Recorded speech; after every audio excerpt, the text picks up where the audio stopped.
Wednesday, October 16th, 2019. It might seem like an insignificant day to most, but in reality it was anything but. On this day, a YouTube channel going by the name Crackback, with a distorted image of an orangutan, was created, and it would eventually go on to be the most influential and well-known meme channel, a pioneer of the style we now call 21st century humor. Alright, I've got to do something different before I get called a Sunny V2 clone. In this video, I'll be focusing on how Crackback started from nothing and ended up at the peak of internet humor, and I found some really interesting stuff. Oh yeah, I also emailed him and he answered some deep questions about his channel. No big deal. No clue why I even told you. I give you memes, the rise of Crackback. Ross, can you try to break those glasses?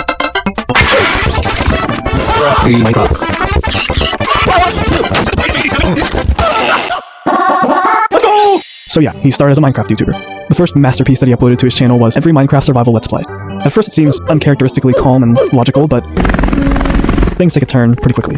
And that's Crackback for you. Less than a day after he uploaded the video, he gets his first comment from a user named Calamari Clifford.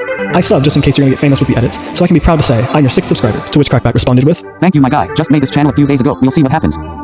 Okay, I know this is a meme channel, but I can't help but think about how poetic this is. Calamari came back 6 months later. 6 months passed, and the prophecy is true. Looking back at my comment, and I don't regret anything. But where was Crackback 6 months later? Was he a success right off the bat, his first video exploding instantly and getting him 10,000 subscribers? Of course not. He would have to work his way inch by inch to success, like all other YouTubers. And work he did. He would go on to upload over 100 videos in the first 150 days of his channel's existence. A level of consistency that is just honestly unbelievable. But thanks to one video, it was all about to pay off big time.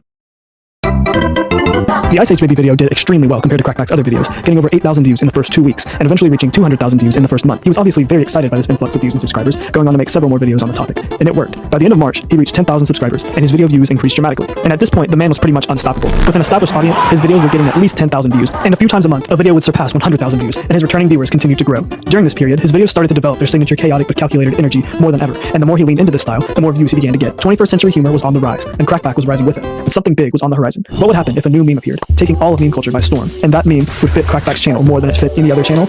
A whole new era. Welcome to the age of...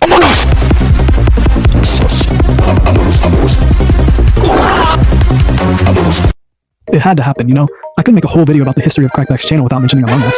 The first time Crackback made a video satirizing Among Us was on September 30th, and looking back, it was way ahead of its time. The term Among Us and the corresponding memes that were many layers deep in irony didn't become mainstream up until early or late January. If you want more detailed info about the start of this meme, I recommend watching Lessons in Meme Culture's video on it. It'll be linked in the description. Crackback's style and this meme were just a match made in heaven. I seriously recommend watching several of Crackback's videos uploaded from about December of 2020 to June of 2021, and you'll understand exactly what I mean. This era of 21st century humor was even more loose and carefree than ever, with no minimum requirement of logic for any punchline. One could just say the word Among Us in any situation and add some vine booms, alarm sounds, maybe some $19 Fortnite emotes, and the video was hilarious. Some people would call these jokes unfunny, oversaturated, or unoriginal, but that was the joke. It essentially had infinite layers of irony, protecting it from ever getting old, as most of the joke was that the joke was overused and unfunny, to the point that it was funny again. This era was one of Crackback's favorites, and looking at his channel, you can just tell the guy was having fun with it. But how do I know for certain that it was his favorite era? Well, because he told me. Where did the name Crackback come from? It's from my back issues pretty much. Oh really? Yep, I used to go to the chiropractor. What inspired you to start your channel? I always loved making videos. I had one channel before my main one where I did Minecraft and spoke and everything, making zero ad revenue for a few years. With little success found in more things taking up time in my life, school, etc. I decided to abandon that channel completely to work on Crackback, where I could make videos wherever I am on an iPad if I really had to, and doing it consistently was also important. I started with Minecraft because that's what I knew how to do at the time. One thing I could always see in your channel was your passion for making videos. You've always been so consistent, even before you were really getting many views. Yeah, I went daily when I started. I was uploading on 2 channels at one point, until Crackback took off with the Ice Age Baby video. What editing software did you use before you developed the #1 hit app Back Studio? Fusion on iPad. How long does each video typically take to make? 4 to 6 hours, sometimes more. It depends if I got a video idea. Will The Rock and the Guac be getting a sequel? Probably not. That video took me 6 months. I started gathering clips after The Rock and Minecraft and then worked on it every day a little up to the release. I appreciate your interest though. The 7 copyright claims was worth it. What is your favorite meme channel on YouTube? I'm not gonna pick Susie's favorites, but I watch most meme channels occasionally. I'll be honest, I don't watch memes that much because I'm always thinking of a video. Oh really? But I do like to see what others post so I can see if I'm still relevant. What year since you started your channel overall had the best memes? 2021, definitely. Among Us, Rock. What is your advice for any new YouTubers? Don't stop uploading ever. Stay consistent. Hop on trends. Copy others in a good way. Sometimes there are no trends, but you gotta make something up. That's when you gotta get really creative, and even then it could not work out. But like you said, just upload anyway, because you miss every shot you don't take. Exactly, even if views continue to drop negatives. What's your favorite video you've ever made? Hold up, I gotta check. Alright. My favorite video I ever made, why not my most viewed, is between the W and top 5 unbelievable sports moments. Those are P because both were 100% just made on my iPad and were quite fun to make. Thanks for your time. You were super cool to talk to and your answers were amazing. Thank you, I appreciate you coming to do this. It's really humbling and those were some really good questions. In conclusion, just go subscribe to this guy. He deserves it and he's just genuinely a great YouTuber. And if you guys like this video, I can make it into a series where I interview and talk about the histories of meme channels. But with that said, that's all I've got to say. Kakavi 420, a Spanish painter, sculptor, printmaker, ceramicist, and theater designer who spent most of his adult life in France, a renowned artist of his time. Now I know what you're probably thinking. What on earth is a ceramicist? That's obvious. It's a person who makes those brown balloons from the monkey game. Or maybe you were thinking, that's because these are the search results for Pablo Picasso. And what is Picasso known for? When the average viewer looks at a Picasso painting, at first they may be overwhelmed and have no earthly idea what they're looking at. Now do you see what I'm getting at? But how did he get to this point? Well, let's find out.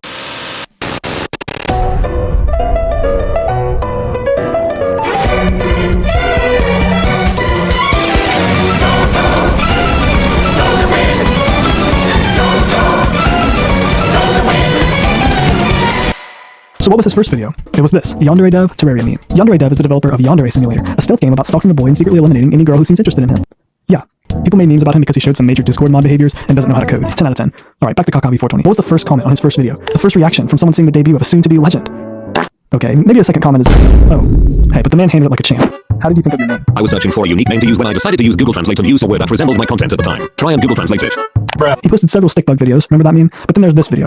This video has the first appearances of two things, two of the key ingredients that brought this channel from nothing to fame. First, the Bobucks generator. Second, listen to this.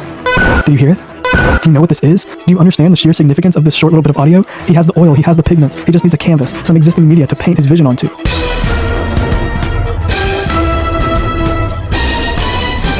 And now for the question that everyone's been waiting for.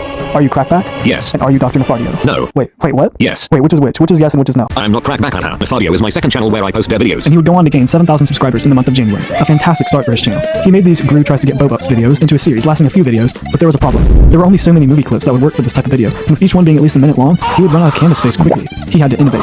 So he decided he would make the series by animating PNGs of a cast of 9 main characters onto Roblox, Minecraft, Among Us, and real-life backgrounds. This would be extremely hard to pull off at a high production quality, but pull it off he did. Definitely go watch the series. He made it into a full movie that is linked in the description. These videos would do extremely well, all surpassing at least 100,000 views, and he was even able to get the attention of Crackback and do a collaboration with him on Crackback's channel. How did you end up collaborating with Crackback? It was a regular day when me and Dad were chatting on Discord. Then I asked Dad if I should send an email to Monkey, and he said yes. So I decided why not. I didn't suspect an answer since I had around 18k subscribers at the time. But then the next day, I got a response. From there we used Discord to communicate and did an epic collab together. This was a defining era for his channel, but a new one was on the way. He wanted the end of this series to be as big of an event as possible, so he decided to make his viewers wait for it, building up hype for it and simultaneously giving the main character of the series more character development. This is the first Gru era. After he made this switching content, the views were insane. His channel peaked in the month of July, getting over 50 million views and over 165,000 subscribers. The man could recontextualize almost any clip from Despicable Me to fit any topic that he wanted. And oh yeah, the editing. Oh my. He had already proved with the Bobucks series that he had incredible editing skills, but with each video, especially during this era, the quality improved visibly. He would continue the strategy for several months, but then, when views slowed down a little bit, he decided to make another risky shift in content style for the start of the new year. Okay, I really don't know what to call this era. It's kind of a mix of his Gru style and Crackback, but with even more sound effects and editing than ever before. Main reason I changed content is to prove to myself that I can do different content and succeed. Also, I got bored of doing same Gru Roblox content back then. Here's the cast of this era, and I must say, it's quite the cast. Freddy Fazbear, Nikocado Avocado, Markiplier, The Rock, Detroit Urban Survival Training, Fleck Reacts, Abdul Sisse, I don't know if that's how you say his name, I'm just trying, iShowSpeed, Talking Ben, Dream, and Jellybean. Then, I didn't feel the same and was slowly losing what everyone watched my channel for. That's why I decided to come back to Gru content. near the 1-year anniversary of his shift to Gru content, Kaka uploaded Gru Touches Spike, a throwback to this video. This is one of my favorite videos since it was made in about 6 hours and I actually enjoyed the process of editing it. This began another new era on his channel, one that is ongoing as of making this video, which he calls Gru's Goofy Adventures. And somehow, the editing got even better. How long does each video typically take to make nowadays? New videos take 15 hours or more to edit. How do you stay so consistent making these high-effort videos? I'm really passionate about YouTube and editing videos. So far, the only thing holding me back is getting good ideas and thumbnails. It definitely gets tiring at times, haha. What do you use to edit your videos? The Samsung Galaxy S is a touchscreen-enabled, slate-format Android smartphone. In this era, he mixes all past eras of his channel together, with a dash of Quandale Dingle sound effects to make what can only be described as, you guessed it, a Picasso painting of modern humor. Do you have any big plans for the future? Yes, no details. What would you say is the secret to success? Being yourself as much as possible is the best way to succeed in almost everything. Thanks to Kakavi420 for actually helping me with ideas for the video. And if you enjoyed this video, please consider subscribing. My goal is 25,000 by the end of the year. In July of 2020, this channel was created, a YouTube account dedicated to a meme born from one of the most beautiful animated characters of all time. In October of 2020, Dad the Speedrunner was born. Or was he? Let's go back in time just over 1 month. It all goes back to this video, uploaded by... It really does all go back to Crackback, doesn't it? Anyway, Crackback made these dad videos into a series on his channel, and one of his viewers saw this series and thought to himself, I bet people would appreciate a channel that represents this popular character. Fast forward to June 16th, 2021, and Dad the Speedrunner's channel was officially monetized with around 4,000 subscribers. A spin-off of a Crackback meme managed to get a stable following and eventually acceptance into the YouTube Partner Program.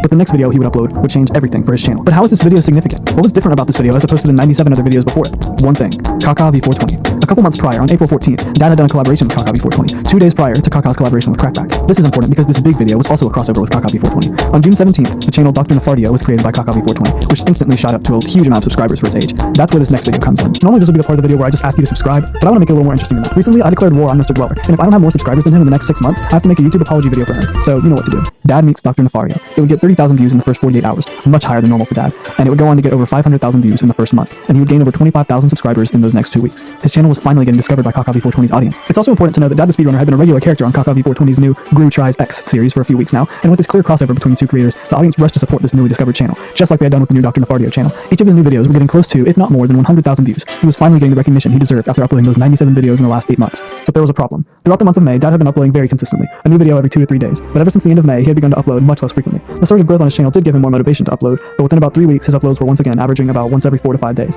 He would upload a video celebrating 69,420 subscribers, Then, just over 1 year from today, he uploaded Dad Speedruns Among Us. This video did very well as far as views were concerned, but this video was very sad to see for all Dad the Speedrunner fans. After uploading this video, Dad's channel would go inactive for over a month, when just 3 months ago he was uploading every 2 days. He uploaded an average of about 1 video per month for the next year. You may have noticed that I never mentioned what his first video was. I thought it would be best to save it for the end of the video. The first video Dad the Speedrunner uploaded was Dad Goes Away, Sad. And this was the first comment. It's just crazy how the first video he ever uploaded represents the state of his channel as of now. But that doesn't mean it's over. This is not a depressing video about how Dad the Speedrunner's channel died or anything like that. It's just a video about the current inactivity of Dad the Speedrunner. He could come back at any time. And what better way to find out if he is going to return than asking him? Was this channel originally called Dad the Speedrunner? It wasn't Dad the Speedrunner until October. What was it before October? Lion Puppet YT. Did you have any other meme channels before Dad the Speedrunner? I did have a meme channel before, but I changed it into Sun, because I want to focus more on my main channel. Did you start the Cloudy with the Chance of Meatballs community, or did you join it? I started it. What made you decide to be a content creator instead of just a commenter? I always wanted to be a commenter from the start, but then I got some inspiration to make videos. When did you start getting serious about uploading videos? Right when I started getting inspiration to make videos. When were you having the most fun making videos? From like November of 2020 until around May of 2021. Which of your videos was the most fun to make? I really like making my video called 5 Nights at Ben's. The reason why is because I got creative and overall I enjoy how it turned out. What was the biggest thing that caused you to stop uploading last August? School was the biggest factor on why I stopped uploading. Was the Tim drama one of those factors? No. Do you plan to come back to fully uploading anytime in the future? Yes. What has been your favorite meme trend since you started your channel? Just like Crackback, I really like the Among Us meme. When did you start watching Crackback? In February of 2020 when I saw the Ice Age Baby video. I started liking his content ever since. Cloudy with the Chance of Meatballs 1 or 2? I prefer the first movie over the second one. Thanks to Dad the Speedrunner for participating in the interview and giving some recommendations for the video. It seems today that all you see is violence in movies and on TV, but where are those good old-fashioned values on which we used to rely? Luckily, there's a Family Guy. Well, kind of ironic considering I'm talking about Paternity. He's our Family Guy. Paternity's channel didn't start out the way you would have expected. Paternity is a modern meme YouTuber whose roots go all the way back to 2019. Perfect timing for the development of 21st century humor. But look at his videos now. 4 minutes? There's no way he's a meme YouTuber. Surely he's making overly dramatic documentary videos or something. But in all seriousness, this willingness to break the mold as far as video length is something I really respect. I wanted to stand out a little more from other meme channels. I also felt like I should be putting more effort than just the 30 seconds post that I could make in less than an hour considering the size of my audience. With the XX being and the XX videos being an example of this. But I'm getting way ahead of myself here. First, we need to go back to the very beginning. Basically, when I first created the channel, it was known as Peter Explains the Joke. It was a gimmick where I would go around meme videos and post and comment on them explaining the joke of the video. I wanted to be able to comment frequently, so I added a friend to the channel to comment. As well, I considered adding more people, but decided against that, and I'm glad I did. Well, a large amount of the videos are made by me, that still helps out with the channel today. So, like Dad the Speedrunner, Paternity started out as a commenter. Using the strategy of gaining notoriety by explaining jokes all over meme YouTube, he was able to reach 1,000 subscribers 3 days after the creation of his channel, 5,000 subscribers after 6 days, and 10,000 subscribers in the first 15 days. Honestly, it's insane how I got so many subs from it. I owe a lot of it to Mimitastic, because he pinned a lot of my comments, and I became known in the comments of his videos. People would always comment, "Where's Peter?" if I hadn't commented. Do you like me? If you do, please subscribe, because if I don't have more subscribers than Mr. Dweller in the next 5 months, I have to make an apology video, so you know what to do. This instant rapid channel growth caused his videos to also do extremely well considering the age of his channel. In these early stages, he posted a mix of explaining memes videos and normal meme videos about various topics. But by October 12th, after uploading explaining memes number 5, he felt the bit was getting a bit old. I've decided to stop making these videos. This will be the last one, sorry guys, but they have got really unoriginal and boring quickly, and I'm not creative. I will just stick to memes for now and stay on more original. On October 13th, with 24,000 subscribers, he changed his name to Paternity, and as he said in the comment on his last video, became a normal meme channel. This was definitely a necessary move, but it was also a risky one. Because up until this point, this was his entire claim to fame, the entire premise behind his channel, and the main source for all the growth he had been experiencing. Now, he would have to work his way up the YouTube ranks as a normal meme channel, and hope that the fan base he had acquired over the past 2 months would be enough of a foundation to get his videos up into the stream of the blessed algorithm. There was a period after I ran into Peter where I really wasn't sure if my channel was going to serve it, but luckily my Peter says this weird video blew up, and I started to grow as a channel again. This Peter Says a Swear video is very important, because it was the beginning of a series of videos that were instrumental in Paternity's rise to fame. These videos were made by a persona that Paternity called XX_Paternity_XX, a satirical take on the average kid with a YouTube account in the late 2000s, with the papyrus font, blue background, and a classic rate 5 stars. Paternity also had several videos with more random topics blow up months after they were uploaded, like Joker Doesn't Shoot Murray, Baby Eats Camera, Pizza Time, and Vibe Check. Oh yeah, and Juan. Juan is an interesting case. Why is it interesting? Well, that's why. It got around 600,000 views in the first month, and I can't see any massive 20 million view level spikes in his social blade stats, so this video must have gotten a massive but constant stream of views for quite some time. Around the middle of 2020, it seems like Paternity started to really hit his stride, judging by the view counts of each video from this point forward. But this isn't to say that he didn't know what he was doing before this point, seeing as how several of these multiple million view videos were before this point. Oh hey look, a channel named XX_Paternity_XX, located in the same country as Paternity, uploading a video celebrating 2 subscribers on the exact same day in September of 2021 as Paternity. Surely it's his second channel, right? No, despite what many think that's a different person. He was actually called XX previously, but I convinced him to change his name long. We were in Family Guy, equivalent of Crackback and Capcom. People think we were the same person, but we aren't. On the topic of second channels, Paternity has the channel Countdown listed in his other channels section. Countdown was a super creative channel idea. In fact, it's so unique I can't even really call it a channel. It was more of an event. In case you didn't know, on December 21st, a video titled Soon was uploaded, and the video showed a countdown from 100 with some dramatic music. And with the channel being called Countdown, everyone knew how it was going to go, with people who did the math commenting that 0 would land on April Fool's Day. People were extremely interested to see what would happen at the end of the countdown. Like extremely interested. Then the day came.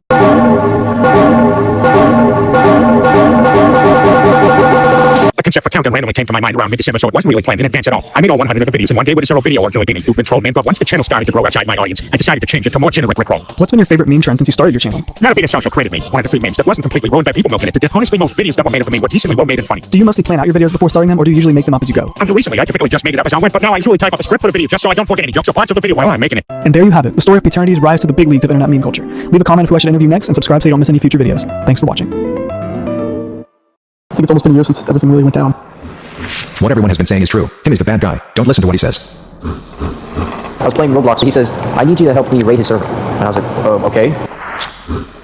Tim got raided, Dad, the speedrunner got raided, Logan got raided. I said, why are we doing this? And he said, quote unquote, I hate these people should burn. If you're watching this, you probably don't know who Tim Lockwood is, but don't worry, I was there for all the drama, and by the end of this video, you'll feel like you were there too. Well, except for all the stress involved with seeing some of the downright illegal pictures that were sent during the raid that Tim caused. So for you, it's a win-win. You get all the story without all the scarring imagery. This is the story of how Tim Lockwood destroyed the Qualcomm community. What is the Qualcomm community? Or Qualcomm, I don't know how to pronounce it. The Clyde with the Chance of Meatballs community was a community created by Dad the Speedrunner, a collaboration between many commenters and YouTubers playing the roles of characters from Clyde with the Chance of Meatballs and a few other animated movies. Prominent figures in this community were, of course, Dad the Speedrunner, Earl the Gamer, Son the Inventor, Tim Lockwood, and Manfred the Mammoth. This community thrived from December of 2020 until around the middle of July 2021. But what caused this community to come to such a screeching halt? If you read the title, I think you know the answer. Tim Lockwood got his start as a commenter, like Dad the Speedrunner, playing the role of a popular movie character. But eventually, he decided to transition from commenter to content creator, uploading Dad Sings Chug Jug with You. After this new beginning for his channel, he uploaded over 60 more of these simple, modest videos edited using Filmora Go. Unfortunately, the channel no longer exists, so many of his videos are gone. But there is a channel called Tim Lockwood Archive that has most of his videos from March up to the end of May. These videos, while extremely simple in plot, have a darker theme compared to Dad the Speedrunner's more lighthearted videos. Also, by looking at the videos of his that still remain, a bit of his true personality shines through. A great example is the video Tim versus a Maximilian Mistral, a 3-minute long video using a Despicable Me clip to represent some YouTube drama that Tim was involved in. I could go on talking for a long time about this, but let's just summarize it in just a few brief seconds. Tim was a very confrontational and aggressive person in general, something that will be important to remember for the upcoming events. I was sitting on my bed, relaxing, playing New Super Mario Bros. On my DS, and my phone started blowing up with Discord notifications. I tapped on the notification and was greeted with, a very unpleasant image. I scrolled down, and there were more interesting pictures, more and more flooding in by the second. At first I thought these were DMs and that someone was just trying to harass me, but then I realized this was Dad's server, and the profile picture had been changed to something. This was the first of multiple raids that hit Dad the Speedrunner's server. Immediately after this, Tim jumped in the chat, saying that he called the police on the raider and that the raider had been arrested. He obviously wasn't serious, but everyone did believe that he knew who it was and that he had reported them, and everyone believed that he was the superhero in the situation. But the exaggerated way he was talking made things seem a little off. Another thing that seemed off about Tim was the way he kept accusing people after this. Major the Mayor was accused of being behind one of the first raids to affect the community. Because of this, Mayor deleted his channel and was exiled from the community. Weeks later, it was discovered that the account that took part in the raid was an impersonator, and Mayor had been innocent.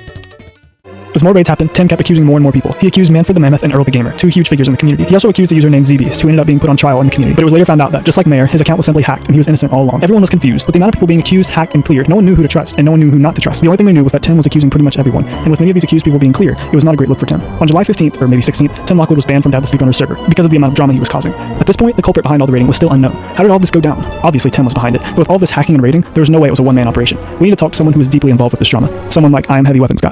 Back in June of 2021, as I was playing Roblox with my advisor, we had a Discord notification from Tim Lockwood. The message said, hey, are you the guy that raid servers? I replied with yours and said, what do you mean? Tim said that he has a problem with the person named talking his Discord server, and he wanted me to help him raid the society. You mentioned the FRA. What is that? The Frank is the Republic of America is an internet/in real life country in the Maryland and Missouri area. We like to chill and have fun, but that fun comes at a cost. The Sufus are ruining the world and we need to stop them by raiding them. I led Tim into the FRA, then I signed Grant to assist on the attack. Grant. It's a simple name, but the man behind it was one of the most important people throughout all these events. He was the main raider and hacker of the FRA, and he was assigned by Heavy to help Tim carry out all these raids against the Qualcomm community. Eventually, he was found to be associated with the situation, and a member of the community named Pumpkin Jack the Meme God stepped forward to speak to him and see what he could learn. I'm in a DM with him, and I'm kind of scared at the moment. Sorry, Tim. I'm really sorry about that, but I have to make him as least sus as possible. Perhaps. Okay, no one would just say perhaps if they didn't do it. Oh, we got him! Now everyone knew that Grant was behind the raids, and once screenshots of conversations between Tim and Grant were found, it was all over. Tim's involvement was confirmed, and in the following days, even more information was unearthed. Heavy and other members of the FRA threatened Tim until he deleted his YouTube channel, and with that, Tim was defeated. Much more went down in the aftermath. It was discovered that Grant and Tim worked together to try to sabotage the FRA. Grant was exiled from the FRA and harassed, threatened, and followed on Instagram by members until he was completely forced off of the internet. In the end, no one really won. The Qualcomm community disbanded, and the hacker's personal information was leaked. If you want to learn more about the details of these events, I've provided links to some of the videos I used as sources. And if you want to know more about Dad the Speedrunner, the man who started this community, click here. That's all from me. More Halloween-themed videos coming soon, Lord willing. Bye. I'm thankful for food. I'm thankful for being able to breathe. Oh, YouTube, the place where anyone can upload anything. With this amount of freedom, it's inevitable that some weird stuff eventually shows up. Much of this weird stuff never sees the spotlight, collecting dust at the bottom of the website. These videos are pretty much only discoverable by chance. You just walk around and you happen upon the entrance to this dark, dumb, and dusty place. Once you enter, YouTube takes you deeper and deeper. Before you know it, you've reached the deepest level. Welcome to the abyss that is the most obscure YouTube rabbit hole. The White Rabbit channel is the one that initially led me to the entrance of this rabbit hole. I saw his comment on my channel, talking about hoping to be in the spotlight, so I checked it out. Most of the videos followed this format. I have zero experience solving codes, but thankfully someone in the comments usually translates for us common people. Lately, however, things have been ramping up quite a bit. I definitely recommend you go check out the channel because there's a lot more to it than what I covered in this video, and like I said, the story's really ramping up right now, so you don't want to miss what's about to unfold. Okay, so this is where things start to get extremely weird. Some of the videos on this channel are really disturbing. All credit to Golden Armor for introducing me to this channel. They own an awesome Discord server for discovering and discussing mysterious things on the internet. If that sounds interesting to you, there's a link in the description. Let's start at the very beginning, which also happens to be the most disturbing video on this channel in my opinion. I can't really describe this video, and you're about to find out why.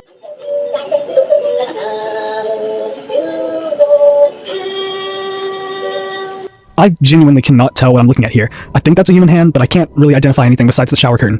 Once again, there's just too much story and potential lore in this channel to get into in this video. But I'll give a basic summary. A lot of the videos are titled with certain concepts that are most likely story hints, and many of them contain distorted first-person footage of someone walking or driving, with a cryptic message at the end. One especially unique video has someone sitting in a dark room, flipping through signs with messages, talking about feeling happy of all things. There's also a recurring theme of showing images of bugs, specifically spiders. I highly recommend checking this channel out if this sounds interesting to you, and Golden Armor made an extensive Reddit post breaking this channel down, which will also be linked in the description if that sounds interesting to you. This last channel is quite literally the strangest channel I've ever seen on YouTube, and I found it thanks to the Golden Code server. Just saying, it's a great server. The guy behind this channel may be genuinely mentally ill, so for his sake, please don't send any hate his way. ValleyBoy75. This is an entire rabbit hole by itself, all thanks to the man behind this puppet, Timothy Damitz. The main selling point of this channel is this puppet, Fluffed. Puppets, man, there's just something about puppets. I just want you guys all to know I see you and you and you. I love you. The character himself is fairly wholesome for the most part, but if you dig a little deeper into the puppeteer, something just doesn't quite sit right. Almost every description of every video has three key things. The first is that the description says, the art is random. So that's it, right? This is just an art project. Well, not exactly. The Goofy Puppet's rants aren't much of an act, and we have reason to believe the guy behind it is actually quite disturbed, and means exactly what he's saying. Almost every description has two other things, one of which is a link to one of his other channels. These other channels are a lot less artistic. This guy is convinced that we are living in the apocalypse, and he's made over 100 videos to make sure we all know it. He brands his videos under Interworld75 Entertainment and has a running series called Tim's Variety Show. Most of these videos are pretty mundane, just vlogging type videos where he goes on similar rants to the ones on his puppet channels. But some of them contain old footage recorded on a handheld video camera from almost 20 years ago. These old videos were also branded as Tim's Variety Show, with Interworld75 also being in the intro. It seems like he's using his new YouTube channel as a content dump for these old videos, the content of which I'm about to get into. There's simply too much content for me to go through on this guy's channel, so I haven't seen everything, but I did see one video that genuinely shocked me, more than any internet video has in years. The video in question is called Pennsylvania Pig Puncture, and it starts out looking extremely ordinary. While I clean this off, I'm going to show you a video that I call Pennsylvania Pig Puncture.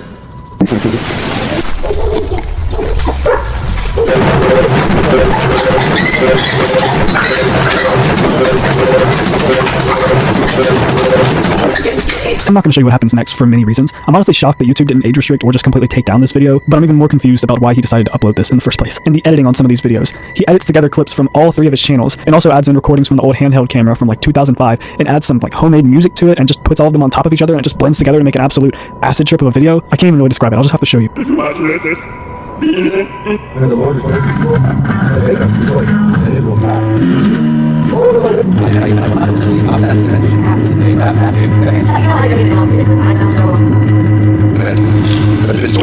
last thing that appears in almost every description is some Bible verse that's vaguely related to the video topic. And like everything that's in the video, I don't know why it's there. If you're interested in seeing more of whatever this stuff is, I provide links to his 3 channels down in the description. And with that said, thanks for watching.